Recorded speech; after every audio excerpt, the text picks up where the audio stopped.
আমাদের নেত্রী দেশনেত্রী বেগম খালেদা জিয়া, যিনি আমাদেরকে ছেড়ে চলে গেছেন, তার নেতৃত্বে, তার সভাপতিত্বে আমরা এর সভাপতির সামনে বহু সভা করেছি, যেগুলো জনগণকে অনুপ্রাণিত করেছে গণতান্ত্রিক আন্দোলনে ঝাঁপিয়ে পড়ার জন্য।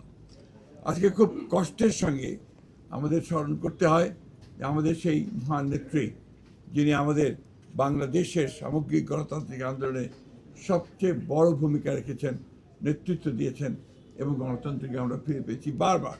91 সালে সেই 89-এর গণ আন্দোলনের সময় তিনি নেতৃত্ব দিয়েছেন। 91-তে সরকার গঠন করেছেন।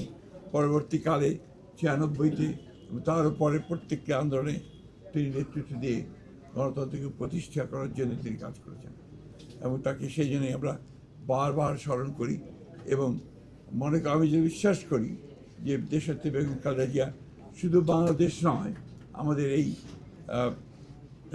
এশিয়া প্যাসিফিক অঞ্চলে গণতন্ত্রকে প্রতিষ্ঠার জন্যে যে সমস্ত নেতারা নেতৃত্ব দিয়েছেন তাদের মধ্যে নিঃসন্দেহে অন্যতম। আমরা তার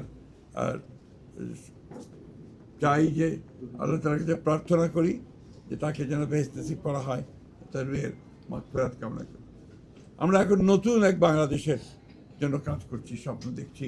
আমাদের নেতা, আমাদের তরুণ নেতা, আমাদের দলের চেয়ারম্যান এবং বর্তমান প্রধানমন্ত্রী তারেক রহমান সাহেবের নেতৃত্বে এবং অতি অল্প সময়ের মধ্যেই